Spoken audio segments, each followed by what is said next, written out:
Provérbios 21:20. Irmãos, são muitos os textos sobre o tempo dos fins. E são muitos tópicos a respeito da família. O nosso tema é a família cristã normal no tempo dos fins. Então são muitos textos que nós temos que ver. E eu vou começar de dentro para fora.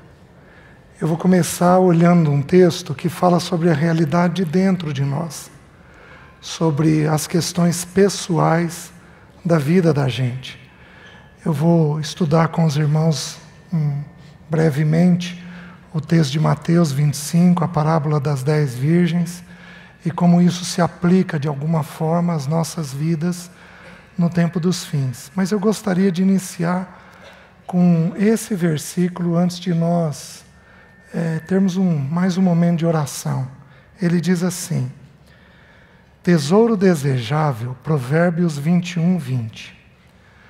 Tesouro desejável e azeite há na casa do sábio, mas o homem insensato os desperdiça. Tesouro desejável e azeite há na casa do sábio, mas o homem insensato os desperdiça.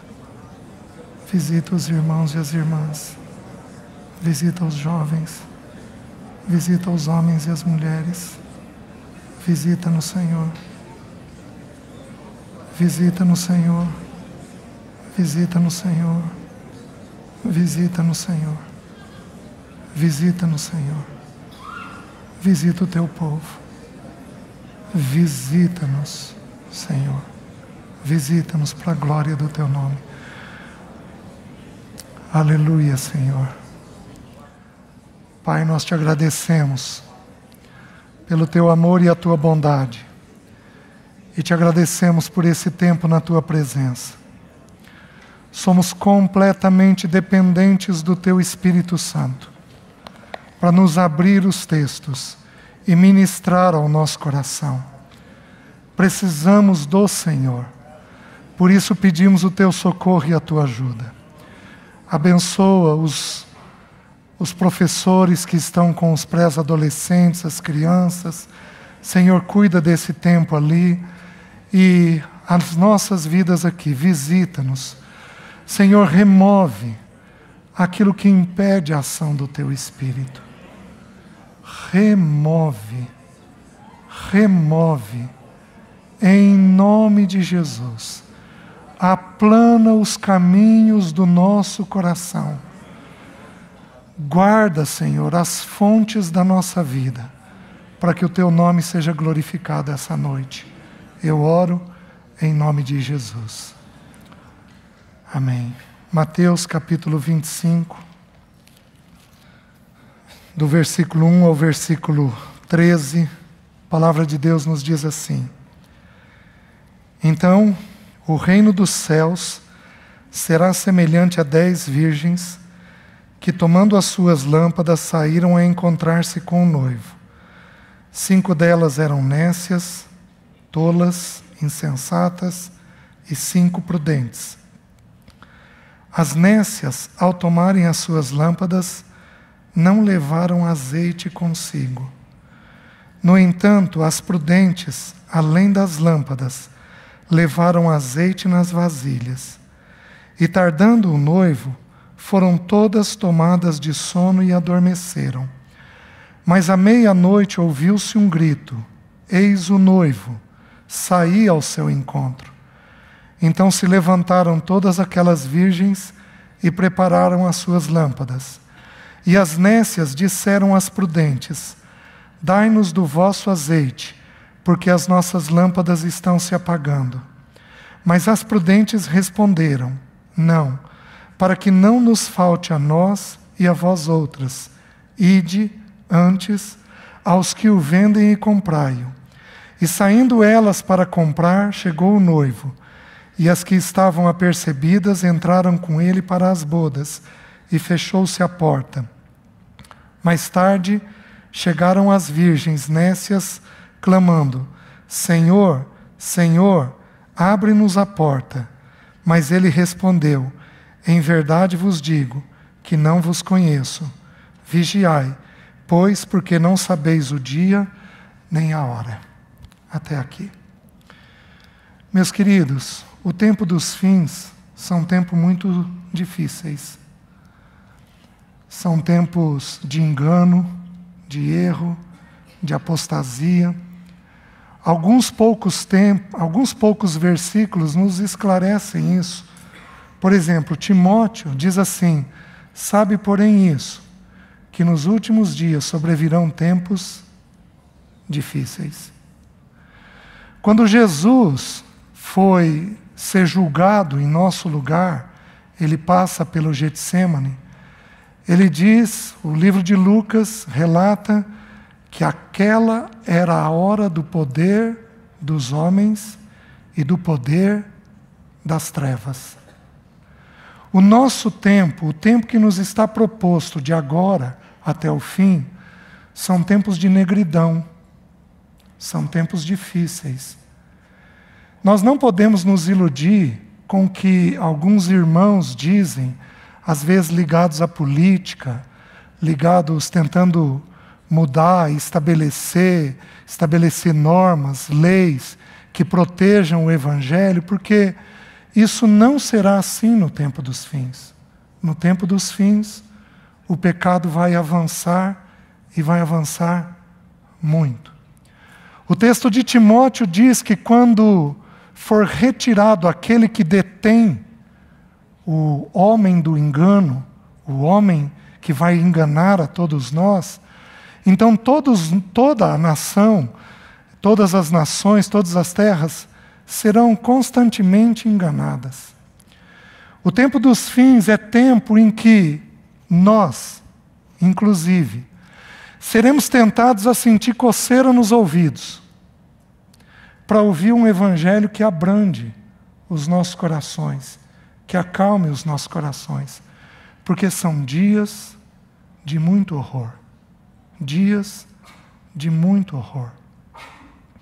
Para aqueles que estão habituados a lidar com aconselhamento, a gente nunca viu coisas tão difíceis acontecendo, mas que se espalham pelo país inteiro.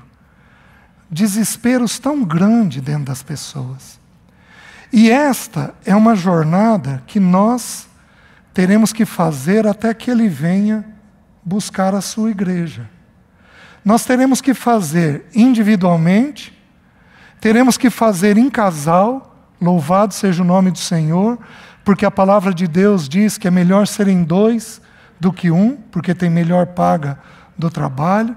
Teremos que fazer em família, porque o Senhor chama famílias, Ele não chama apenas pessoas individuais, mas Ele chama também famílias inteiras. E nós não podemos nos assustar. O povo de Deus não se assusta, porque serão tempos de julgamento e tempos dos fins. Pensem comigo. Faraó mandou matar as crianças, os meninos. E os pais de Moisés não tiveram medo de ter filhos. Mesmo em períodos em que a ordem de Faraó é para que a parteira matasse as crianças. Deus provê um bendito cesto, uma bendita água para os nossos filhos. No tempo dos fins, Deus tem um socorro, inclusive para os nossos filhos. Nós não podemos deixar o nosso coração desesperar neste período e neste tempo. São tempos de trevas, são tempos difíceis, porém, nós faremos essa jornada. Amém, irmãos? Até que o Senhor venha. Porém, há um problema. A parábola das 10 virgens é uma parábola muito comum. O Senhor fala ela no contexto em que Ele está falando do tempo dos fins. Então Ele vem desde o capítulo 24, falando daquilo que vai acontecer. Ele diz que por se multiplicar a iniquidade, o amor de quase todos esfriaria. O quase todos possivelmente vai pegar de mim para cá. A banda de lá está salva. A banda de cá se perdeu. esfriou no amor. Pode ser também daqui para cá. A banda de lá está salva. A de cá não. A do meio está complicada, né? O tempo dos fins é um período de avanço de pecado. E à medida que o pecado vai avançando, o nosso coração vai sendo tomado por desamor. O Senhor ensinou isso, que por se multiplicar a iniquidade, o amor de quase todos esfriaria. Meus queridos, são tempos terríveis. E esta jornada nossa, no tempo dos fins, até que o Senhor venha, ela tem que ser feita com azeite.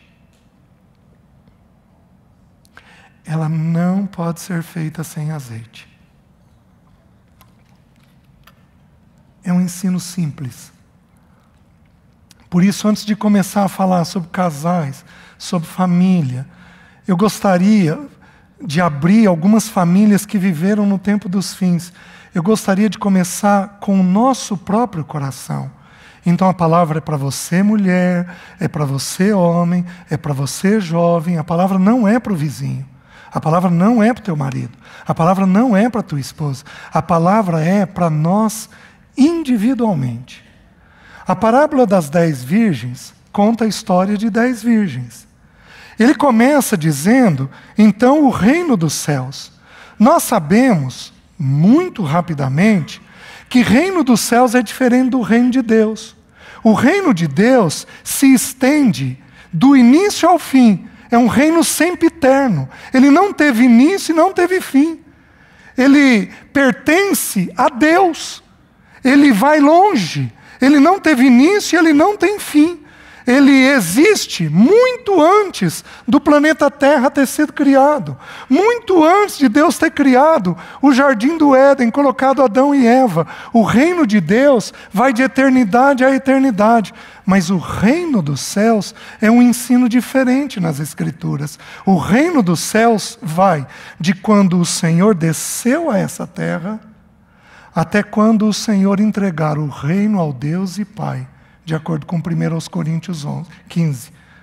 Então este reino ele tem uma fase, ele é uma fase dentro do reino de Deus. Ele demanda a encarnação do nosso Senhor até o nosso Senhor ter resolvido todas as coisas e ter entregue o reino dos céus, o reino que ele veio conquistar, ao Deus e Pai, sujeitando todas as coisas, inclusive a si mesmo, ao Pai. Depois você pode dar uma olhadinha lá em 1 Coríntios capítulo 15. Meus queridos, desde que Jesus veio, a igreja é severamente perseguida. Desde que Jesus veio, o nosso Senhor foi perseguido. Os profetas que falaram dele foram perseguidos. João Batista, que foi o precursor dele, foi perseguido, morreu decapitado. Nós seremos perseguidos. E quanto mais você for luz nesta terra, mais perseguição haverá em torno da sua pessoa.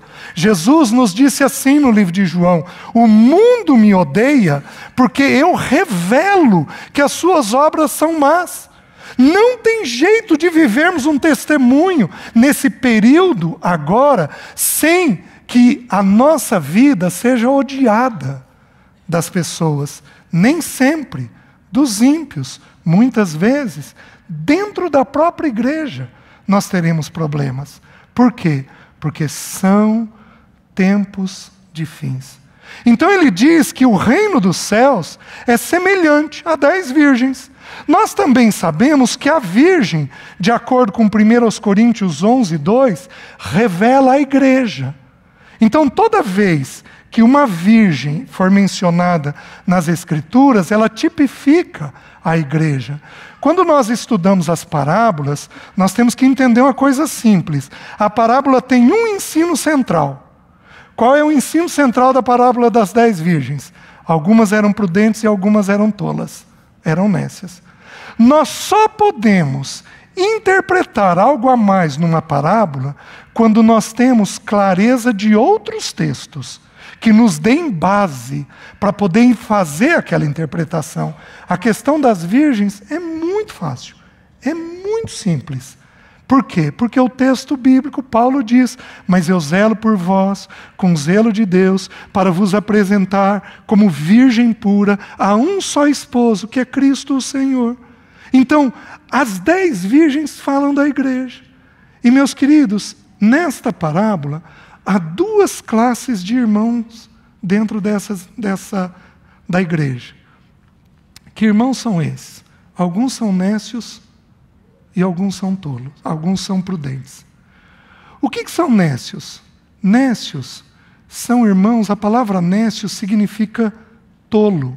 É interessante porque alguns irmãos partilham essa parábola dizendo que as tolas não são salvas. Isto não é verdade porque elas são virgens. Mas sabe por que eles interpretam isso? Porque a palavra nécio, traduzido para nós, ela tem 2 sentidos. Ela tem o sentido de tolo, mas ela também tem o sentido de ímpio, de incrédulo. Porém, como é virgem, nós sabemos que não é ímpio e não é incrédulo. Então, são pessoas tolas, insensatas. Mas é diferente daquela pessoa que faz coisa nada a ver. Meus queridos, tem muitas pessoas insensatas. Aliás, insensatez é um pecado difícil de resolver. Mas difícil de resolver. Porque o sujeito, o irmão, parece que não raciocina bem. Ele fala coisa nada a ver. Ele se intromete em assunto que não precisa se intrometer. Ele, de acordo com os textos de Provérbios, são muitos textos falando do tolo, do insensato, ou do louco, que é mais ou menos a mesma coisa, é a mesma interpretação. São irmãos que não se posicionam de um jeito adequado diante da vida. Isso daqui não é uma pessoa tola apenas. Isso daqui é um irmão que sabe o que deveria fazer e não faz. Quando a gente usa a lei da primeira menção nas Escrituras, a primeira vez que a palavra insensato aparece na Bíblia é no Salmo 14, versículo 1. Diz assim: diz o insensato no seu coração, não há Deus. Então, o que é o nécio? O que é o tolo? O que é o insensato? É aquele que toma decisões na vida sem considerar o temor do Senhor. Ele não considera a opinião de Deus naquilo que ele está decidindo. São irmãos, são salvos, são crentes, estão conosco, mas no dia a dia, eles simplesmente não consideram o que vão decidir, onde vão trabalhar, o que vão falar, como vão pensar os assuntos da vida, como vão pensar dinheiro, relacionamento, sexo e vai por aí afora. Eles consideram isso segundo uma mente carnal e não segundo a mente do Senhor. Essas pessoas são tolas. E elas são pegas depois, sem o devido cuidado, na hora que o noivo volta. Então, nós vamos ter sempre dentro da igreja, por esta parábola, irmãos que não se preparam de forma adequada para a vinda do Senhor. Meus queridos, falar da vinda do Senhor nesses dias atuais, até para alguns irmãos é complicado. Até para alguns irmãos, se o Senhor nos permitir, nós vamos estudar um pouquinho o julgamento de Deus na família de Ló. Nós vamos tentar tirar princípios de Ló, da mulher e das filhas dele. Meus queridos, nós simplesmente somos contaminados pelo mundo quando somos tolos. O mundo vai entrando, vai entrando, vai entrando, vai entrando, e nós não consideramos o que Deus pensa daqueles temas. A palavra de Deus é tão linda, é tão única, ela preserva tanto a gente, mas o tolo não considera, o irmão tolo, não considera Deus naquilo que faz. E aí diz que há irmãos que são prudentes. O que significa a palavra prudente? Ele tem dois sentidos. Pode significar inteligente e sábio, mas ele pode significar também... Espera aí, deixa eu pôr o óculos. Uma pessoa atenta aos próprios interesses. Só que ela não tem nada a ver com alguém egoísta. Tem a ver com a preocupação de que o Senhor está vindo. Ela tem completa atenção de que o Senhor vem a qualquer hora. Por isso, ela é vigilante. Então nós vamos ter dentro da igreja essas duas classes de irmãos.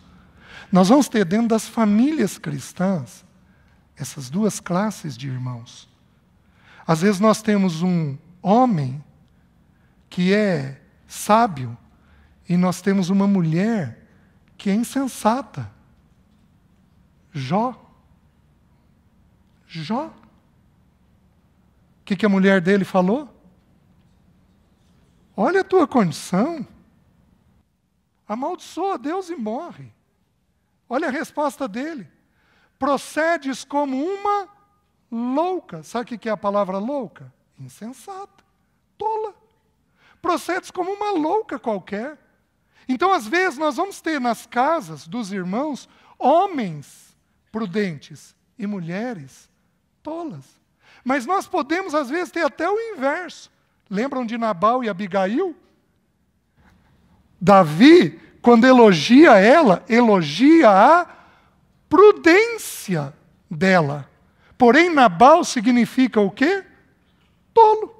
Aliás, a palavra tolo no hebraico, a palavra insensato no hebraico é Nabal. A interpretação é Nabal.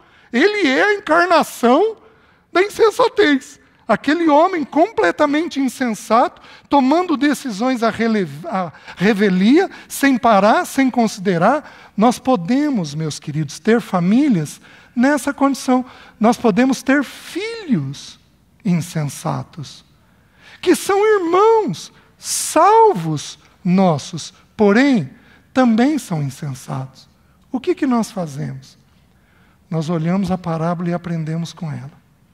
A parábola ensina assim: as nécias, ao tomarem as suas lâmpadas, não levaram azeite. No entanto, as prudentes, além das lâmpadas, levaram azeite nas vasilhas. Qual é a diferença das duas? A diferença das duas é o azeite. As duas são virgens, as duas classes. As duas classes são virgens, são crentes. As duas classes levam as lâmpadas, que fala do testemunho que nós devemos ter nesta terra. Então, fala de como nós devemos testemunhar nessa terra. Porém, uma classe não tinha azeite, outra classe tinha azeite. Quando, de novo, nós estudamos a lei da primeira menção, e nós estudamos a palavra azeite, a primeira vez que a palavra azeite aparece na Bíblia é em Jacó. Ele teve aquele sonho, ele sonhou e viu os céus abertos, e viu uma escada e anjos de Deus subindo e descendo por ela. Olha que lindo! Ele tem esta visão. E aí ele acorda, impressionado com aquela visão. Ele sabe que aquele lugar é um lugar santo, que Deus está falando com ele. Então o que ele faz? Ele pega a pedra que ele usou de travesseiro, erige ali uma coluna com aquela pedra e ele derrama azeite. Nós sabemos que o azeite derramado sempre representa uma visitação do Espírito Santo sobre as nossas vidas. Então, o que é levar azeite e o que é não levar azeite? É termos uma relação diferenciada com o Espírito Santo de Deus. Ou não termos esta relação com o Espírito Santo de Deus. Não há forma de termos um testemunho externo se não tivermos azeite derramado no nosso interior. Não há. Jovem, você não vai conseguir preservar o testemunho do Senhor se você não preservar a tua relação com o Espírito Santo de Deus dentro de você. Meus queridos, a Bíblia é muito simples. Jesus, ele fala algo que é maravilhoso e até um pouco incompreensível. Ele diz assim em João: se eu não for, o Espírito Santo não virá. Meus queridos, o nosso Senhor subiu. Mas o nosso Senhor subiu para que o Espírito fosse derramado no coração de todos nós. Ele diz que o Espírito estava com os discípulos, mas aí ele fala assim: porém, ele estará em vós. O nosso bendito Senhor sobe aos céus, para que nós possamos receber a visitação do Espírito Santo nos nossos corações, a habitação do Espírito Santo nos nossos corações. Aí nós temos a Trindade definida: Deus, o Pai, nos céus, habitando os céus, Deus, o Filho, sentado à destra do Pai, e o Espírito Santo de Deus fazendo habitação em nós e nos preparando até o bendito dia da volta do nosso Senhor. Nós vamos ter que tomar uma decisão de que irmãos nós seremos, que virgem nós seremos. Se nós seremos cheios da vida do Espírito em nós, se nós manteremos uma comunhão adequada com o Espírito Santo dentro de nós, ou se nós apenas seremos irmãos sem estarmos cheios do Espírito Santo de Deus. Esse azeite precisa ser derramado nas nossas lâmpadas. Nós precisamos encher as nossas vidas do Espírito Santo de Deus, senão nós não passaremos pelo tempo dos fins. Deixa eu mencionar para os irmãos algumas coisas. A segunda vez que a palavra azeite é mencionada na Bíblia, eu vou abrir o texto para vocês, é Êxodo 25, versículo 6. Diz assim, começando lá com o versículo 1, disse o Senhor a Moisés. Ele vai começar agora a fazer um chamado para fazer o tabernáculo. 25 de Êxodo. Disse o Senhor a Moisés: fala aos filhos de Israel, que me tragam oferta de todo homem cujo coração o mover para isso. Dele recebereis a minha oferta.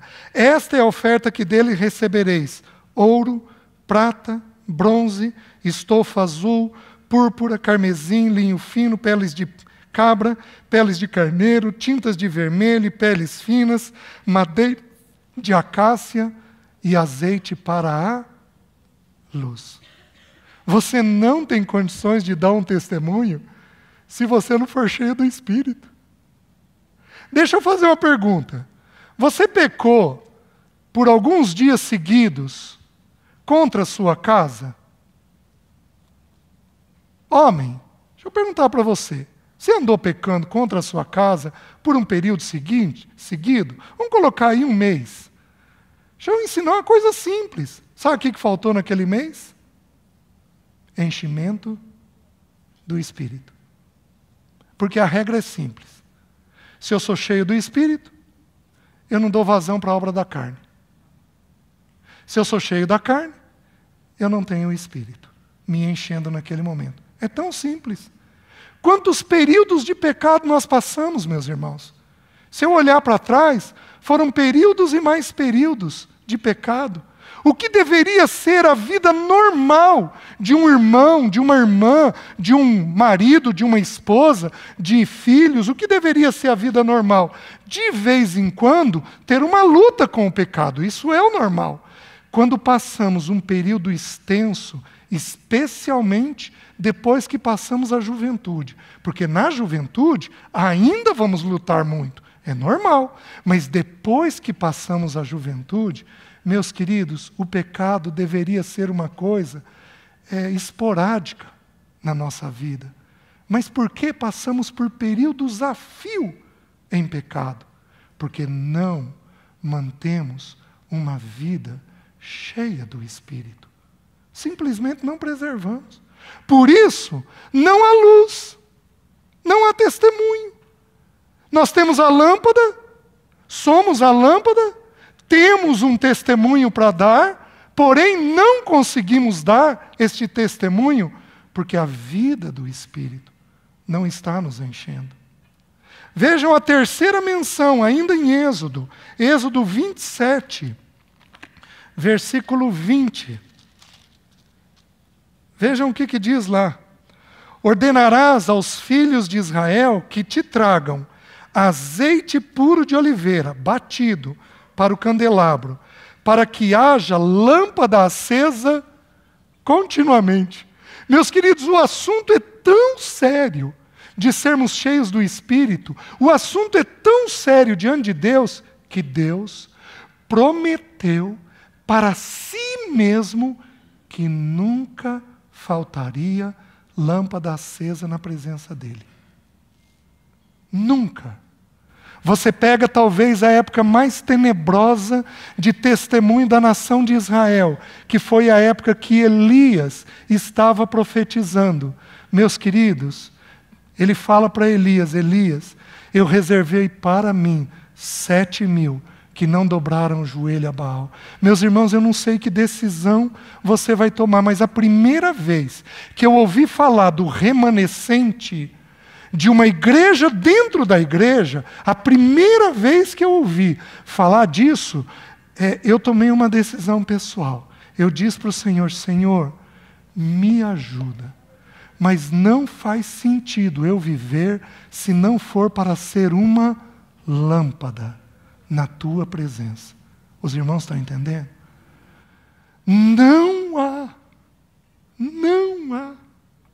Não apenas isso, quando nós abrimos em Levítico, não abram. Capítulo 8, quando Moisés unge Arão e seus filhos, Moisés toma o sangue do bode que havia sido morto, ele pega o sangue e vai e põe na ponta direita da orelha, põe na ponta direita do polegar direito e põe na ponta direita do dedão do pé.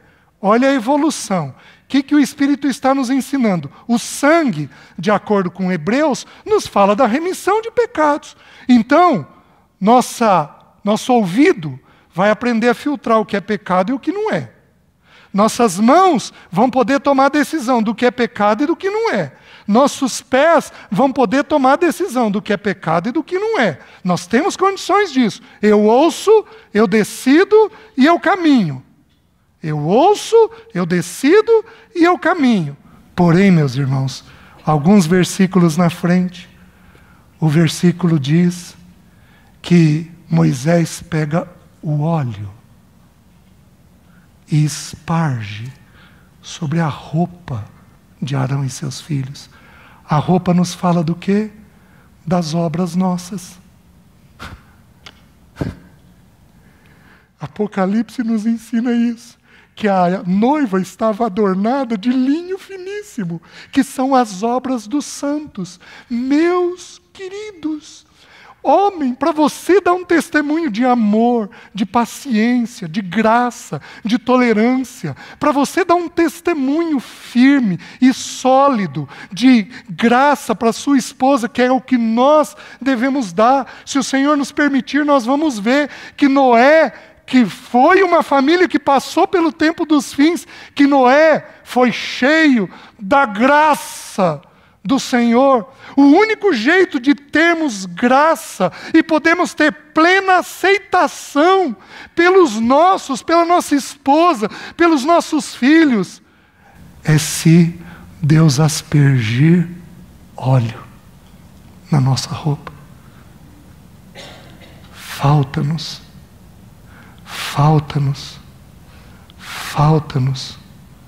preservar esse relacionamento com o Espírito Santo. Falta-nos preservar isso.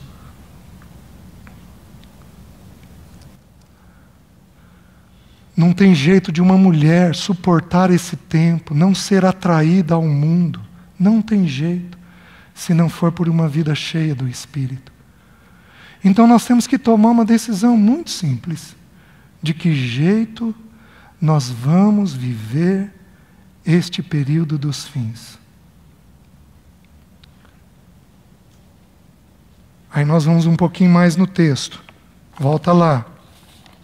Capítulo 25. No entanto, as prudentes, além das lâmpadas, levaram azeite nas vasilhas. Elas levaram o Espírito Santo de Deus nas suas vasilhas. O que nós precisamos de uma forma prática? O que é levar esse Espírito Santo nas nossas vidas? Meus queridos, todos os textos que eu olho falam uma coisa simples. Nós precisamos, em primeiro lugar, ter uma vida de oração. Nós precisamos orar mais. Nós precisamos orar mais.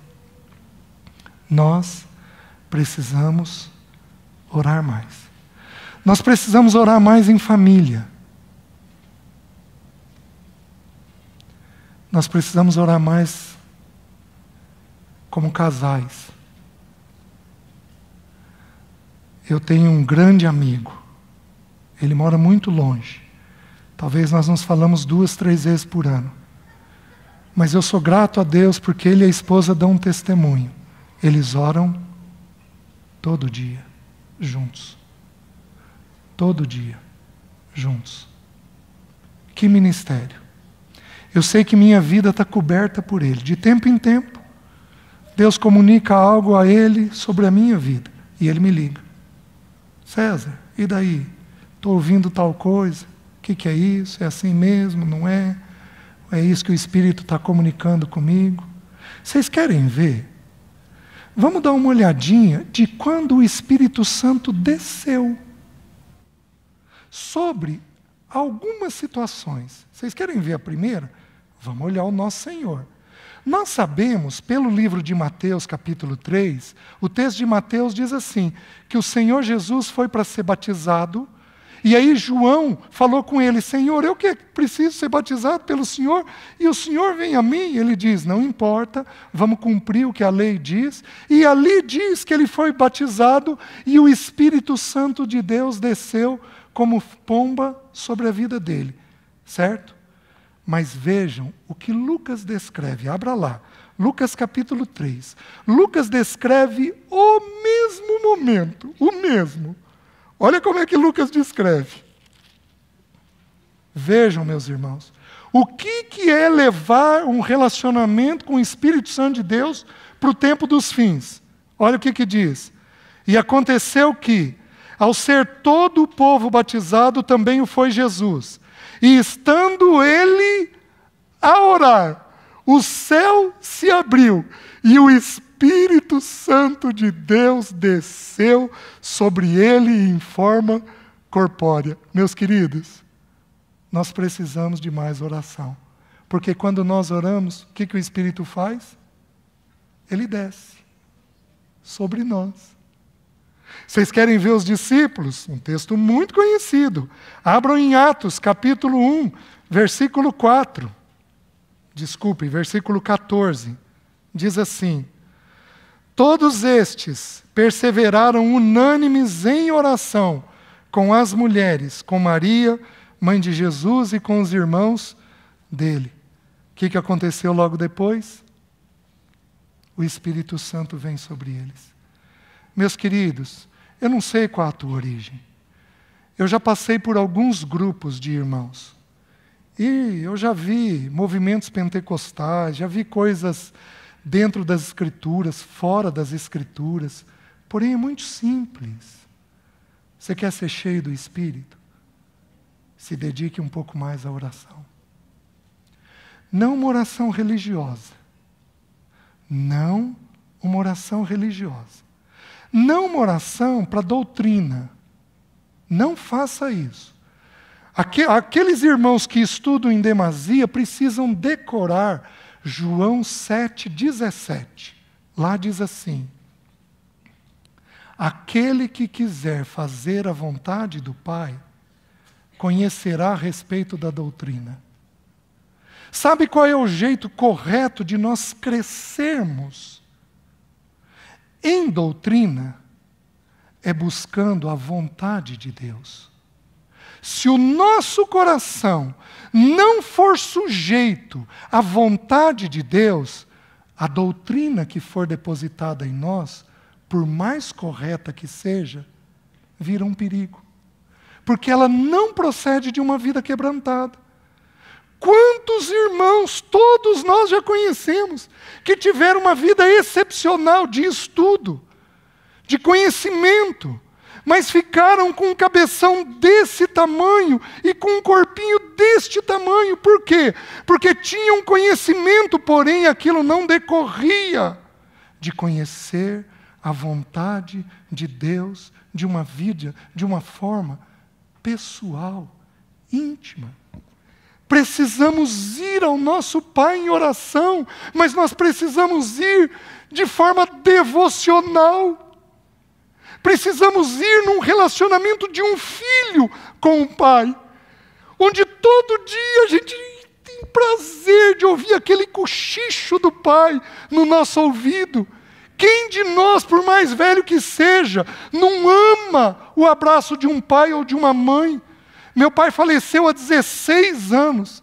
Ele andava comigo de braço dado. Meus queridos, eu tenho saudade disso até hoje. Quem de nós não ama um aconchego de um pai, de uma mãe, um cuidado de um pai ou de uma mãe? Esta é a nossa relação com o nosso Deus. Uma relação íntima, devocional, pessoal, de crescimento íntimo, de foro íntimo. Depois, então, nós simplesmente crescemos na doutrina. Entendemos a doutrina. Conhecemos a doutrina. E não somos perturbados pela doutrina. Por quê? Porque o coração está ajustado na vontade do Pai. Os irmãos entendem? Então há uma decisão a ser tomada. Abram ainda em Lucas capítulo 11, deixa eu confirmar. Lucas capítulo 11, versículo 9 a 13. Esse texto me tocou há alguns anos atrás. Eu estava num encontro de homens. E, meus queridos, isso virou uma oração para mim. Esse contexto aqui é um contexto onde o Senhor vem ensinando sobre oração. E é tão interessante, as duas passagens estão separadas uma da outra. No capítulo 10, o texto termina com Maria e Marta. Qual é o grande ensino de Maria e Marta? Uma escolheu a melhor parte.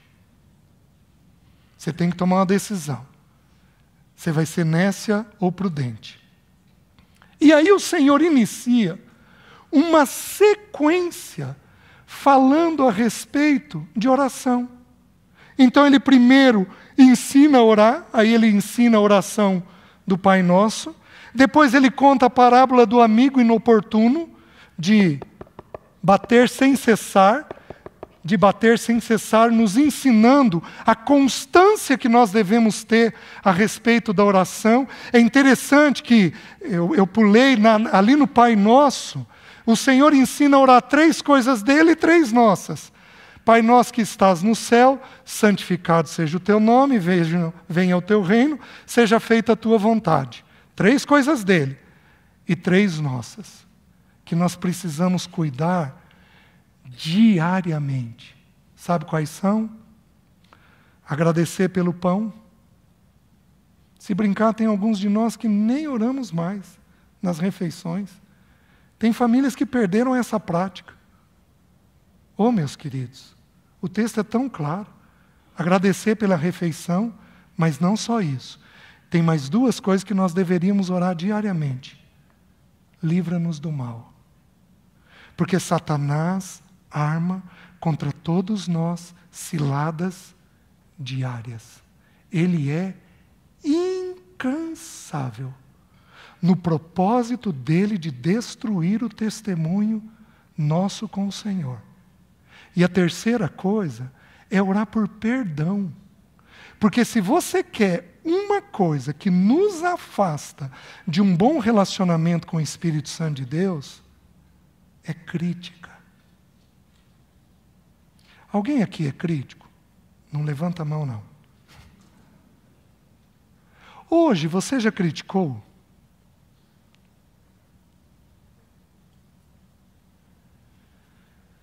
De vez em quando você é azedo? Esses dias eu ouvi um irmão que falou uma coisa que eu me diverti. Ele falou que tem alguns irmãos que parece que foram batizados na limonada. Tem um azedume interno que não cessa. Aquilo lá, meus irmãos, é um pecado chamado ira. Tem 2 iras na Bíblia. Tumos, que é 20 minutos, é uma coisa explosiva, e ergos, que é mau humor. Isto é ira, isto é pecado. E aí, a gente critica não só as coisas, o tempo. Está chovendo, está sol, mas que coisa dura, estou suando. A gente não critica só as coisas. Em geral, a gente critica especialmente irmãos. Porém, meus irmãos, é para nós orarmos diariamente. O quê? Perdoa-nos. Assim como nós temos. Não é um pecado para brincar. Porque é um pecado que nos afasta do Espírito Santo de Deus. Nos afasta do Espírito de Deus. Então, a gente precisa entender que o Senhor está nos ensinando a orar. E aí olha o que ele diz no versículo 9. Por isso eu vos digo, pedi e dar-se-vos-á, buscai e achareis, batei e abrir-se-vos-á. Pois todo o que pede recebe, o que busca encontra, e a quem bate, abrir-se-lhe-á. Qual dentre vós é o pai que, se o filho lhe pedir pão, lhe dará uma pedra? Ou se pedir um peixe, lhe dará em lugar de peixe uma cobra? Ou se lhe pedir um ovo, lhe dará um escorpião? Meus irmãos, eu sempre entendi esse texto como a perseverança em oração. Porém, hoje, eu particularmente tenho uma opinião diferente. Porque o texto diz assim: se vós, que sois maus, sabeis dar boas dádivas aos vossos filhos, quanto mais o Pai Celeste dará o Espírito Santo àquele que lhe o pedir. Meus queridos, preste atenção nisso. Se você tiver o Espírito Santo, o que te falta? Se você for cheio do Espírito Santo, o que te falta? Portanto, o pedir, o buscar e o bater segue uma direção. Qual direção? Senhor, me enche do teu Espírito. Senhor, me enche do teu Espírito. Senhor, me esvazia de mim mesmo, para eu poder ser cheio do teu Espírito. Senhor, me esvazia de mim mesmo, para eu poder ser cheio do teu Espírito. Meus irmãos, é uma linguagem simples das Escrituras, porém poderosíssima. Que decisão você vai tomar? Você vai ser nécio e tolo, ou você vai ser prudente? E aí o texto continua, volta lá a Mateus 25, para a gente, estamos caminhando já para o fim. Mateus 25, o texto termina assim, o texto continua assim: mas à meia-noite ouviu-se um grito, eis o noivo, saía ao seu encontro. Eu pulei a parte que elas dormem, porque senão não vai dar tempo. Mas o tempo dos fins é propício a fazer o que conosco? Vou mencionar uma única coisa sobre o sono. Os discípulos estavam com o Senhor. E o Senhor pediu para eles estarem em oração com eles. O Senhor se afasta um tiro de pedra e pede para eles ficarem sozinhos. Eles podiam ter orado em 4. Mas o Senhor se afasta, por quê? Porque a cruz cabe um. A cruz não é para o casal, a cruz não é para a família, A cruz é para uma pessoa. A vontade do Pai para o Filho cabia para o Filho. Jesus então se afasta um tiro. E ele fica, os 3 discípulos ficam. Porém, ele sabia o que estava acontecendo. Jesus havia falado da morte dele o último mês muitas vezes para ele. O Senhor foi preparando os seus para isso. E eles foram, de acordo com o livro de Lucas, tomados pelo sono da tristeza. Bom, já que eu comecei, agora eu termino. Você tem um filho afastado? Você pode olhar essa perda e ser tomado por tristeza. Você tem um problema que não se resolve? Você pode ser tomado por uma tristeza e, quando você perceber, você está tão esgotado, que você dorme, você se descuida. O Senhor não condenou o sono delas, elas adormeceram. O Senhor, o texto não condena, pelo menos o texto não condena, condena o fato de não terem levado azeite. Mas, meus queridos, quando nos deparamos com pecado, com tristeza, com angústia, com dor, com sofrimento, nosso coração vai sendo tomado do quê? De tristeza. E nós podemos começar a dormir e então nos descuidar com as coisas. Homem, por favor. Homem, por favor. Entenda o peso do texto bíblico para você. As 2 famílias do tempo dos fins, Noé e Ló, fala de Noé e Ló. Porém, as 2 mulheres não tinham nome. Deus deu tanto nome para tantas mulheres, mas essas 2 mulheres não tinham nome. A primeira não é nem lembrada, a segunda comete um pecado grave. E a Bíblia manda a gente lembrar dela. Mas esses homens foram os que conduziram as suas famílias no período de julgamento.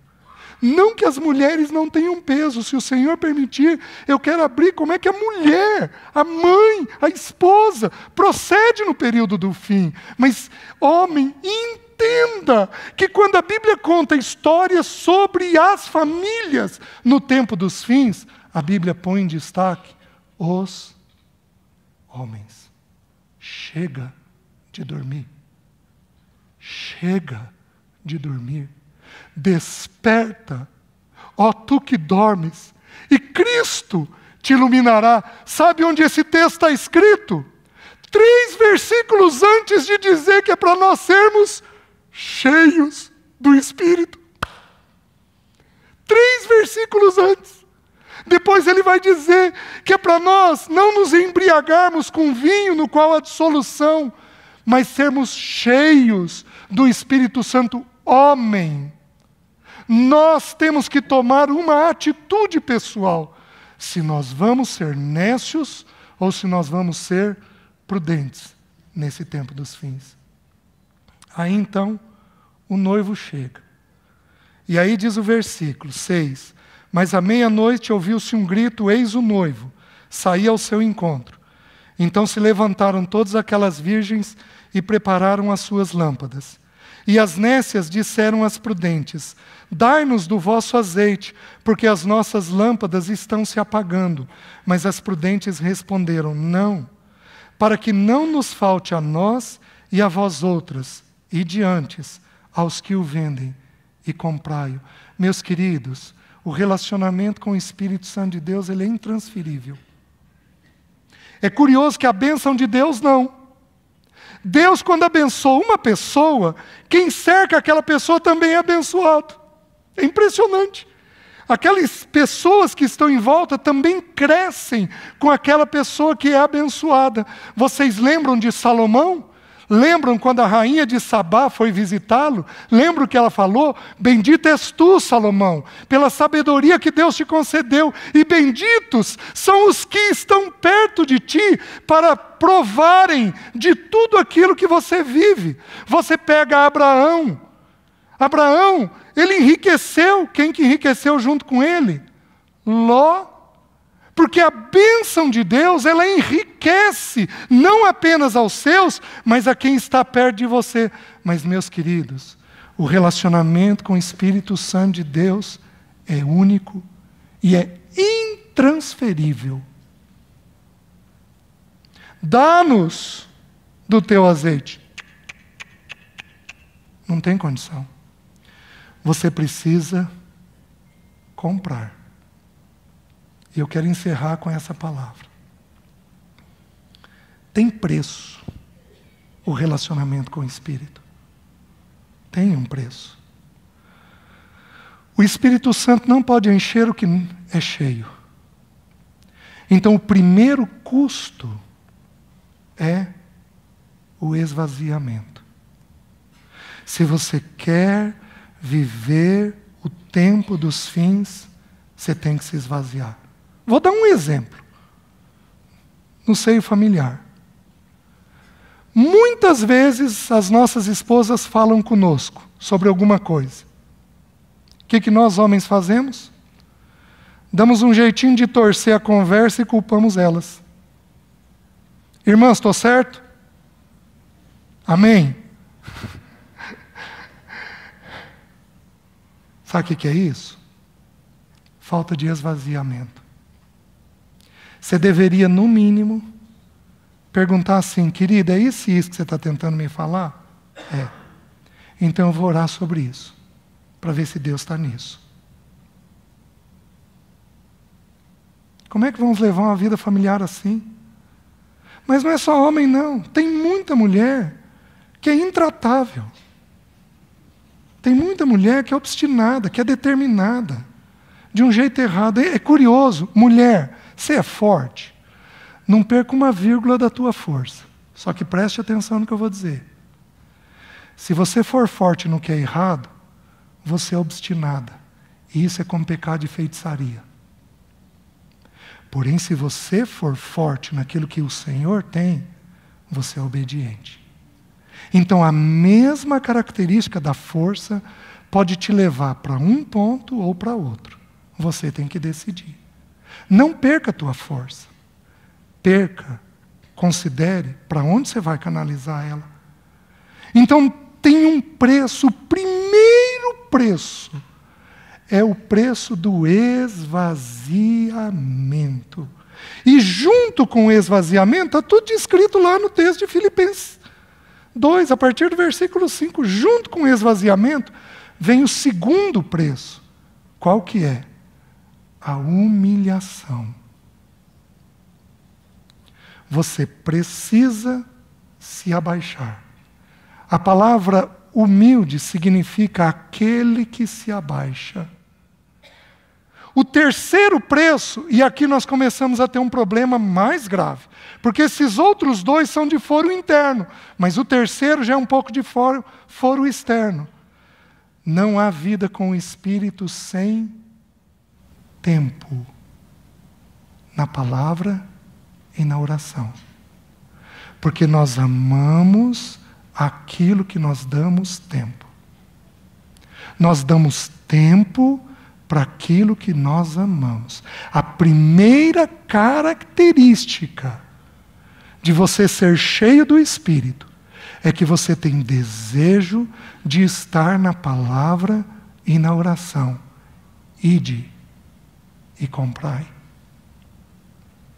Há um preço a ser pago. E você tem que decidir se você vai pagar ou não. Amém, meus irmãos? Que pessoa você quer ser para esse tempo dos fins? Que o Senhor nos ajude. Curva sua cabeça.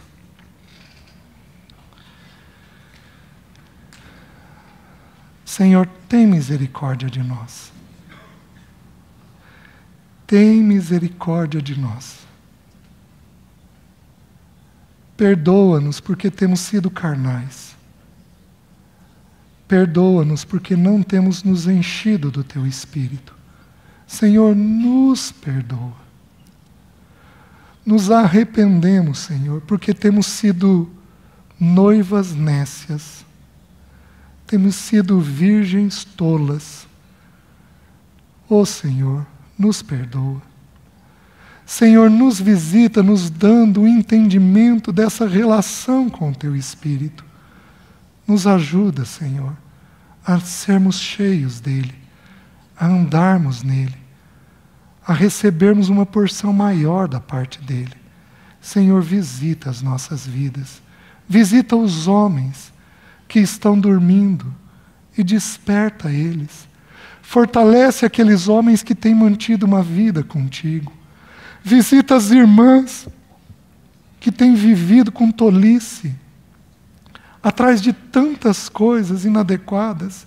Visita essas irmãs. Tira elas da tolice e da loucura e coloca elas, Senhor, cheias do Senhor. Visita os nossos filhos. E, Senhor, nem uma unha deles vai ficar para trás. Porque nós não criaremos filhos para o pecado. Não criaremos, nós criaremos filhos para o Senhor. Por isso, ajuda-nos e concede-nos do Senhor. É a nossa oração, em nome de Jesus. Amém. Amém, irmãos.